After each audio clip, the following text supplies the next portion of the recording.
सूत जी कहते हैं इस कथा का ज्ञान लेने के पश्चात सुखदेव जी ने ये कथा सबसे पहले सुनाई श्री परीक्षित जी।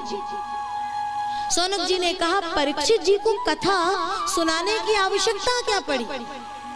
तो परीक्षित जी को श्राप लगा, गंगा तट पे मिलन हुआ, तो वो श्राप कैसे लगा? जरा परीक्षित के जन्म कर्म से लेकर के ये श्राप तक के बाद और ये कथा श्रवण तक की कथा आप हमें सुना दीजिए।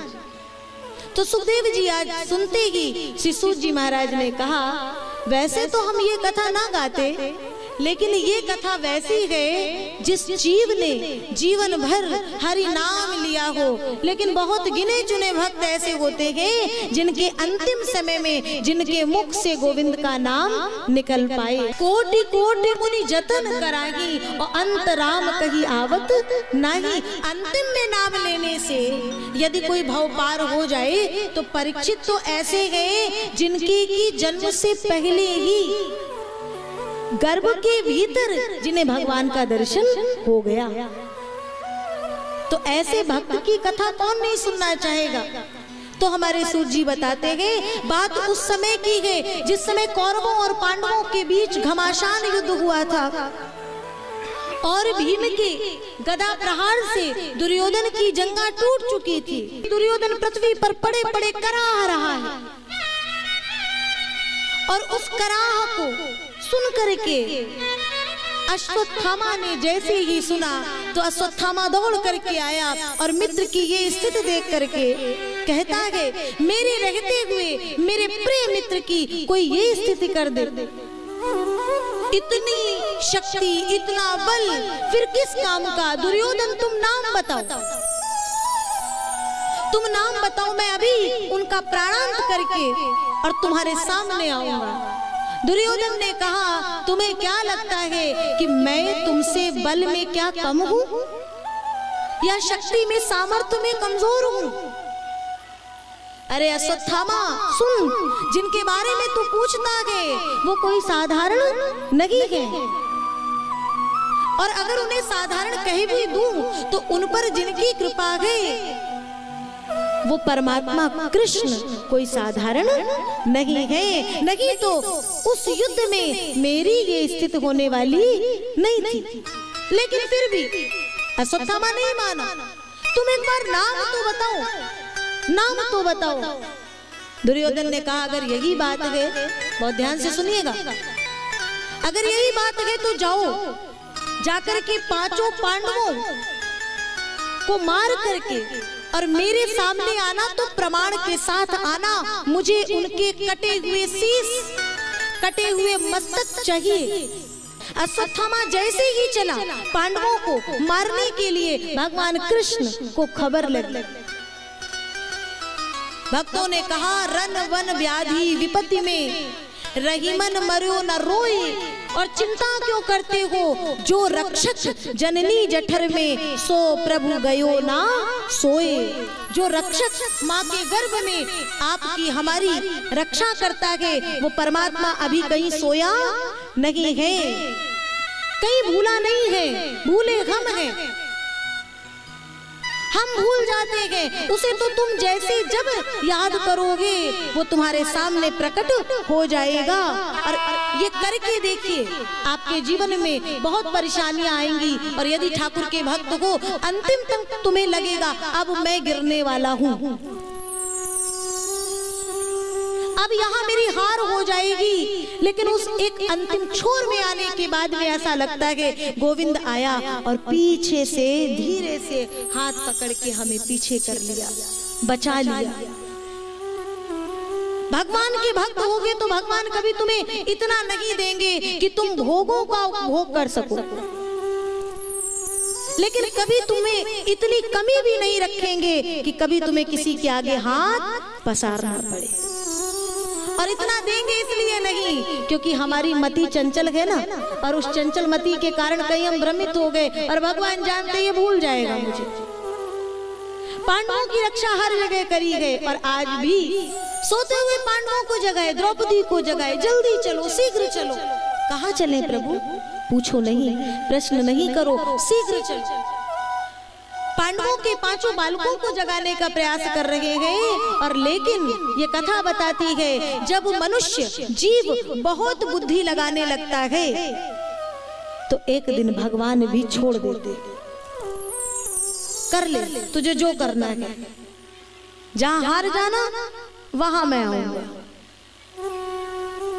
और हमारे भी जीवन में हम कई बार जब हारते हैं तो हम जीव तभी हारते हैं जब स्वयं में स्वयं को सर्वे सर्वा समझने लगते हैं। अरे मैं हूँ, मैं ऐसा कर लूंगा, मैंने चाह लिया तो ये हो जाएगा। और इसी स्थिति में भगवान आते हैं और बता देते हैं मैं नहीं, मैं नहीं चाहूंगा तो तुम यहाँ से हिलने वाले भी नहीं। मैं नहीं चाहूंगा तो तुम टस से मस नहीं हो सकते हो। सृष्टि का सृजन जिसके एक इशारे पे चलता है और जिसकी मर्जी के बिना एक पत्ता तक नहीं हिलता है, वो है कृष्ण।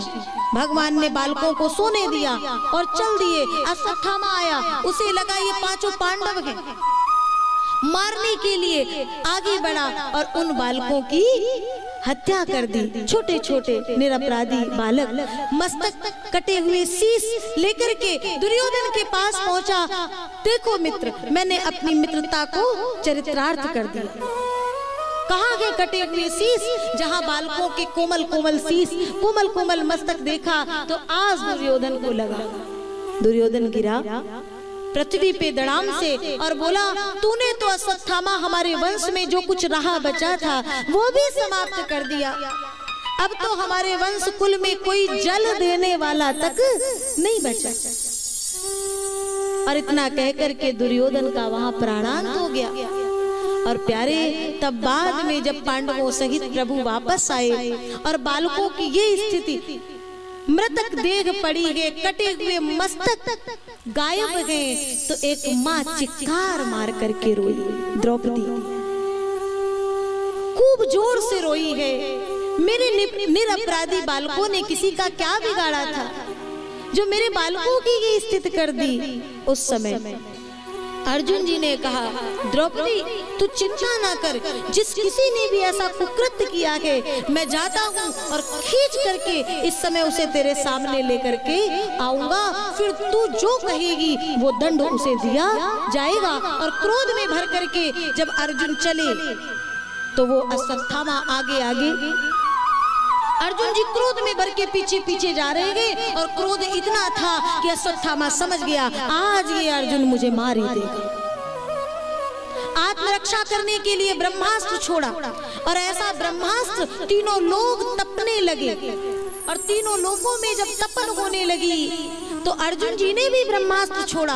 दोनों ब्रह्मास्त्र आपस में टकरा करके शांत होकर के गिरे और खींच करके अर्जुन जी अश्वत्थामा को सभा के मध्य लाए और कहते कही द्रौपदी इसे क्या दंड दिया जाए। तो द्रौपदी ने कहा मुंचतामेश ब्राह्मणों नितराम गुरु, छोड़ दो। क्यों छोड़ दे? ये ब्राह्मण हैं, ये गुरु पुत्र हैं, इनको छोड़ दो। यदि इनको आप मार भी दोगे तो मेरे मृतक पुत्र वापस आने वाले नहीं हैं। धन्य है ये भारत की नारी। और द्रौपदी ने कहा मेरे पुत्र तो नहीं रहे, लेकिन इनको मारने के पश्चात इनकी माँ के हृदय से जो आह निकलेगी और मेरे इन पतियों को अगर कुछ हुआ तो अब मुझसे सहन नहीं होगा। छोड़ दो। द्रौपदी कहती छोड़ दो, भीम नकुल सहदेव कहते मार दो। अर्जुन जी ने कहा क्या करना चाहिए? तो कहते हैं जदपि जगत दारुण दुख नाना, सबते कठिन जाति अपमाना। एक ब्राह्मण के लिए उसका अपमान उसकी मृत्यु से भी बढ़कर के होता है। अश्वत्थामा के केसों को मुंडवा करके मस्तक पर जन्म सिद्ध उस मणि को निकाल करके और धक्के मार करके बाहर निकाल दिया। जीवित तो रहा अश्वत्थामा, प्राण तो है, लेकिन कहीं ना कहीं अश्वत्थामा मृतक अवस्था को प्राप्त हो गया है। अश्वत्थामा निकल तो गया, लेकिन विचार करता गया कि कौन इस वंश में है, कोई है जिससे ये वंश आगे बढ़ पाए। मैं इस वंश में कोई दीपक जलाने वाला नहीं रखूंगा, मैं इस अपमान का बदला तो लूंगा। और भगवान ने इधर समस्त तैयारियां कर ली हैं, द्वारिका की ओर जा रहे थे। एक पग रथ पे गए, एक पग पृथ्वी पे गए। उतने में ही अश्वत्थामा को एक मैया नजर आई, एक स्त्री नजर आई, अभिमन्यु की पत्नी है उत्तरा। अश्वत्थामा ने देखा अभिमन्यु की पत्नी उत्तरा गर्भवती है, क्यों ना इसके गर्भस्थ शिशु को मार दिया जाए। और जोगी मारने के लिए ब्रह्मास्त्र छोड़ा, भगवान रथारूढ़ होने जा रहे थे कि पीछे से आवाज आई, पाहि पाहि महायोगिन देव देव जगतपते नान्यम त्वद भयम पश्ये यत्य मृत्यु परस्परम।